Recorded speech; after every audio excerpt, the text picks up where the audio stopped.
আসসালামু আলাইকুম রহমতুল্লাহ বরকাতু। বর্তমানে জামাতের আমির শহীদ মিনারে ফুল দেওয়া নিয়ে আমাদের আরেকজন প্রিয় শাহেক আল্লামা আলী হাসান ওসামা তিনি কি বলেছেন, চলুন কথাগুলো শুনে নেই আগে। দেয় নাই জামাত ইসলামী এতকাল ফুল দেয় নাই শহীদ মিনারে গিয়ে, এবার কেন তাদেরকে দিতে হলো? যদিও সেটা দলের নামে দেয় নাই, বিরোধী দলীয় নেতা হিসাবে তো এটা বাধ্য তিনি দিতে বাধ্য।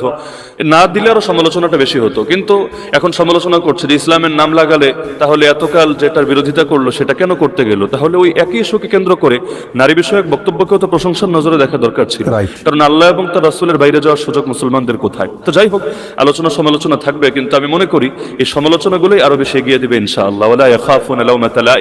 মুমিনের 6 গুণের একটা গুণই তো এটা, তারা কোনো নিন্দুকের নিন্দাকে পরোয়া করে না, আর নিন্দুকের নিন্দাকে পরোয়া করলে আবু তালেব ছাড়া পরিণতি আর ভিন্ন কিছু হয় না। আমি মনে করি বিগত নির্বাচনে ফলাফল যাই হয়েছে, কিন্তু আদর্শিক বিজয়টাই প্রকৃত বিজয়।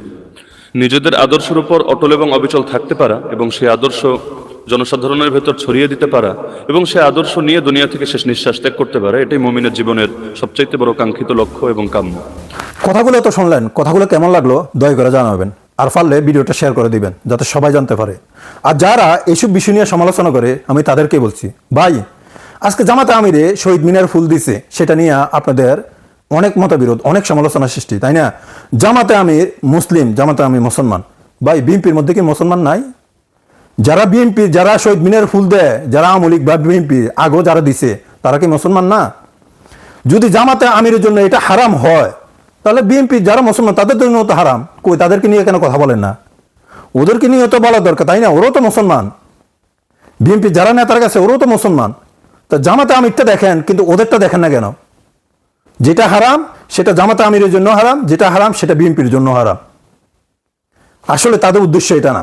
তাদের উদ্দেশ্য হচ্ছে, এই সমালোচনা করার উদ্দেশ্য হচ্ছে কিভাবে হুজুরদেরকে ছোট করবে, কিভাবে আলেমদেরকে ছোট করবে, কিভাবে আলেমদের পিছনে লাগা যায়। তাদের উদ্দেশ্য হচ্ছে এটা, অন্য কোনো উদ্দেশ্যে তারা সমালোচনা করে না।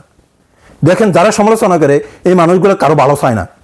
তারা সবসময় দেখেন কেন হুজুরা ভালো কাজ করে না, কেউ ভালো কাজ নিয়ে ওরা কোনোদিনই কি করবে না, আলোচনা করবে না, সমালোচনা করবে না। ওরা শুধু দেখবে হুজুরদের পিছনে লেগে কিভাবে একটা কথা বের করা যায়, কিভাবে ওই হুজুরদেরকে অপমান করা যায়, শুধু এগুলোই সারাক্ষণ ওরা লেগে থাকে হুজুরদের পিছনে। এগুলোই নিয়ে সারাক্ষণ পিছনে পিছনে লেগে থাকে, এছাড়া আর কোনো কাজ নাই ওদের।